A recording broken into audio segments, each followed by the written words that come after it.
Okey, kita masih lagi pada topik 7, cahaya, warna dan penglihatan. Sekarang kita bincangkan subtopik 7.3, iaitu penyebaran cahaya. Yang pertama kita lihat ciri-ciri cahaya. Sifat yang pertama yang ada pada cahaya ialah cahaya bergerak dalam satu garis lurus. Okay. Jadi itu sifat yang pertama yang sangat penting. Yang kedua, cahaya dibiaskan apabila ia bergerak daripada medium yang kurang tumpat ke dalam medium yang lebih tumpat dan sebaliknya. Okay. Jadi kalau kita lihat pada gambar rajah ini, ditunjukkan di sini, bila cahaya bergerak daripada udara masuk ke dalam kaca, maka berlaku perbezaan dari segi ketumpatan medium. Udara kurang tumpat berbanding dengan cahaya. Jadi di sini untuk kita binakan garisan sinar ini, yang pertama kita binakan satu garisan putus-putus dinamakan sebagai garisan normal yang akan menghasilkan sudut 90 darjah di sini di antara garisan normal kita dengan permukaan lurus yang ada pada kaca. Okay. Jadi di sini kalau diperhatikan ada satu sudut ditandakan sebagai I. Jadi I merupakan sudut 7. Dan ada satu lagi sudut dalam kaca ini dilabelkan sebagai R, iaitu sudut pembiasan. Okay.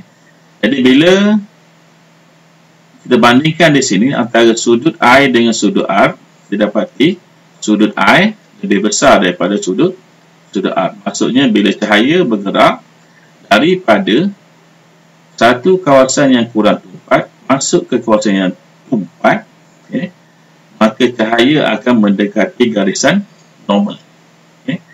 Dan di sini pula kalau kita lihat, bila cahaya bergerak daripada kaca pergi kepada udara, kita bandingkan sudut R dengan I ini, kita akan dapati bahawa R lebih kecil daripada I.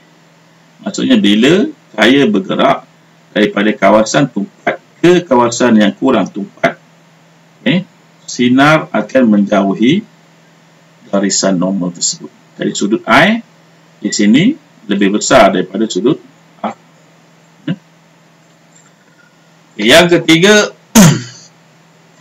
cahaya terdiri daripada 7 warna yang berlainan dengan halaju yang berlainan.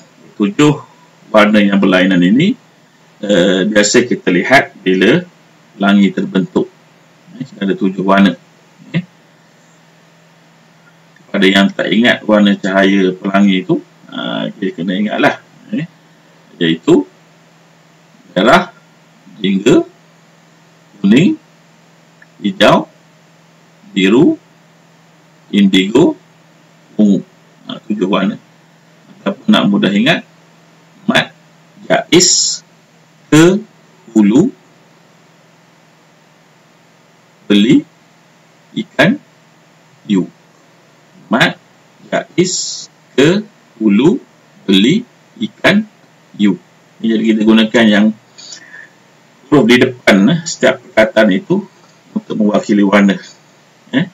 Mat, M untuk merah, jais, J untuk jingga, ke, K untuk kuning, hulu, H untuk hijau, beli, B untuk biru, ikan, I itu untuk indigo, U untuk ungu. Jadi itu kaedah mnemonik untuk membantu kita ingat susunan 7 warna pelangi tersebut. Dan yang keempat, penyebaran cahaya berlaku kerana cahaya berwarna bergerak pada kelajuan yang berbeza apabila melalui prisma kaca. Jadi kelajuan ini juga akan mempengaruhi sudut I dan juga sudut R. Okey, jadi untuk penyebaran cahaya ini, kalau lihat sini, bila 7 warna bergabung, dia akan menghasilkan cahaya putih. Cahaya putih ini bila melalui prisma ini mempunyai medium yang lebih tumpat daripada udara di luar ini, maka sudut biasan pada 7 warna tadi akan menghasilkan sudut yang berbeza. Jadi oleh sebab itu kita dapat, kalau kita letakkan skrin di sini, kita akan dapat lihat susunan 7 warna. Jadi kita ada warna merah, jingga, kuning, hijau, biru, indigo dan ungu yang disebut ataupun dinyatakan sebagai spektrum warna. Jadi proses pemisahan cahaya putih pada warna-warna komponennya yang disebut sebagai spektrum merupakan penyebaran warna. Jadi cahaya merah disebarkan paling sedikit kerana cahaya merah dia bergerak paling laju, manakala cahaya ungu disebarkan paling banyak kerana dia bergerak paling perlahan.